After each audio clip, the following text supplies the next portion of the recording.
In any case, it is my great pleasure now to turn this over to Aaron Friedberg, who has been a colleague and collaborator and a friend of mine for a good number of years. You'll recall that Aaron and I established the Strategic Asia program. In fact, I really should say he did more than I did. He came up with the name. At one point, I called him up, and he had written this first chapter, and he used the term Strategic Asia. And I gave him a call, and I said, would you mind, that's a heck of a term, would you mind if we use that for the whole program? So we renamed the program right in the middle of things because Aaron had coined this term. As you know, Aaron is one of the foremost scholars in international relations in the world today.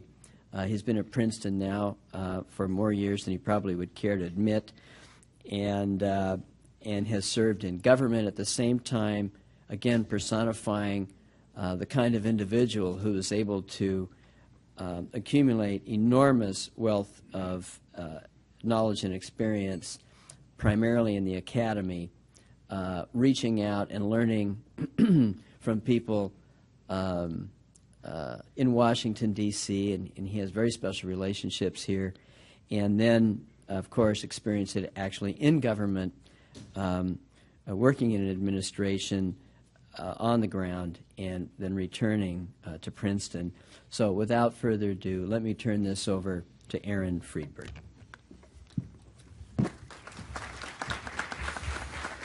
Well, Rich, thank you very much. As usual, you're far too kind. I only wish my mother had been here to hear your introduction. I think she would have appreciated it. I want to express my thanks to Rich Ellings and to Bob Hathaway for inviting me to participate in this event, and I'm especially pleased to be able to join in honoring Professor Scalapino. I've been involved with NBR in one capacity or another for 10 years, and I'm proud to have done that. For those of you who know Rich, this is sometimes a bit of a thrill ride, but there's always something going on. And what has impressed me over the years has been, first, the enormous growth in the activities of NBR, as evidenced by this room today. I don't think there's been a similar gathering similar to this one and similar scale focused on Asia. I've never attended it if it's occurred. Secondly, consistently high intellectual quality of the work that Rich has supported and sponsored.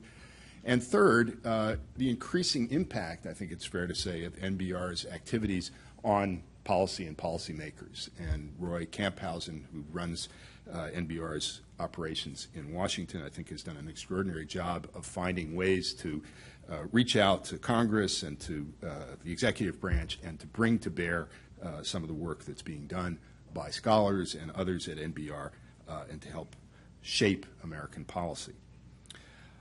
It's, I think, fitting that we should begin the central part of this conference by talking about geopolitics. In my view, I think this is shared by some, although not all, for all of the changes that have occurred over the last 50 years, 100 years, changes in technology, modes of production, patterns of economic exchange, the growth of international institutions, the rise of non-governmental organizations, and so on. For all of those things, the structure of power, the distribution of economic and military capabilities among nations still matters.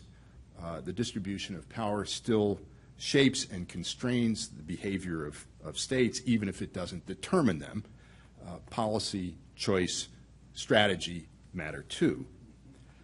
In Asia today, I think there are two overarching geopolitical questions. The first is, will China continue to rise? I don't think it's by any means given that that will continue to be the case, certainly not at the pace that it has in recent decades. But assuming that it does, how will its rise shape its interactions with others in the region and beyond, and in particular with the United States? History and the theory of international relations, such as it is, are not entirely reassuring on this last question. Relations between rising and dominant powers have tended in the past, at least, to be fraught with tension and mistrust, and it's not hard to see why. Dominant established powers typically want to hold on to their privileges, and they often feel threatened by the increasing capabilities of other states. Rising powers, on the other hand, typically seek to recast the rules, the institutions, the hierarchies of prestige that were put in place when they were relatively weak, and they often believe that the established powers are not giving them their due. Historically, there have been many examples of rivalry and also of open conflict between such pairs of states, and on the other hand, there have been relatively few, although some, examples of successful, peaceful integration of rising powers into an existing international system. Just because there has tended to be trouble in the past between rising and dominant powers doesn't, of course, necessarily mean that this pattern will hold in the future. And observers have pointed to many potentially countervailing forces that could serve to dampen or to offset these competitive impulses. And in particular, when talking about the United States and China, I would note 5. On the one hand, economic interdependence, the gains, the potential gains from economic exchange that have been arguably the glue that's held the United States and China together over the last 20 or 25 years. Secondly, the possibility of convergence of interest on a variety of issues, and various people have pointed to terrorism, proliferation, more recently the prospect of climate change as issues, problems that ought to encourage the United States and China to work together to find mutually advantageous solutions.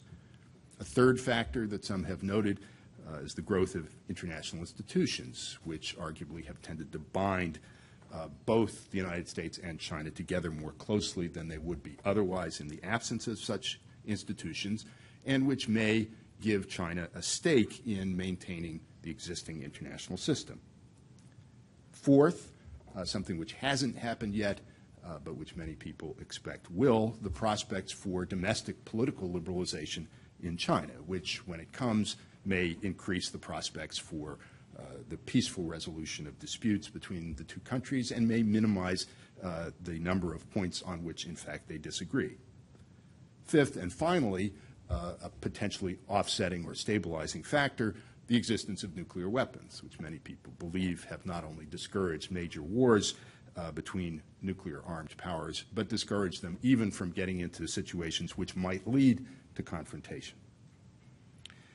So one way of thinking about the future of the relationship between the United States and China is as the product of the collision between these two sets of underlying forces.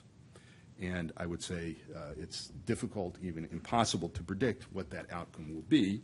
But nevertheless, this is one of the issues that we're going to try to grapple with over the course of the next 2 days, and in particular starting with this session. Now, I would like to introduce our 3 speakers and then go directly into their remarks. We're running a little bit behind, and so I want to try to catch up a bit if we can. We're very fortunate to have today with us Michael Schiffer, who is Deputy Assistant Secretary of Defense for East Asia in the Office of the Secretary of Defense. He served previously in the Stanley Foundation. He's been a Council on Foreign Relations Hitachi Fellow in Japan and worked prior to that for many years on the staff of Senator Dianne Feinstein. So Mr. Schiffer is going to lead off. And then we're going to have 2 presentations by noted scholars. I think David Lampton, professor at Johns Hopkins University-SAIS here in Washington, is known to everyone in this room. He is Dean of Faculty there and also Director of China Studies. He's the author of numerous books and articles, most recently Same Bed, Different Dreams, and a couple of years ago, The 3 Faces of Chinese Power. Last but not least, Tom Mencken is Professor of Strategy at the U.S. Naval War College in Newport. He's currently a visiting scholar at the Phil Merrill Center for Strategic Studies, also at SAIS.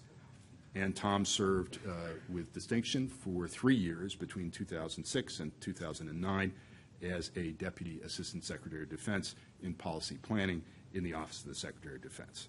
So let me start now with Mr. Schiffer, and then we'll move on to Professors Lampton and Mahnken. Thank you.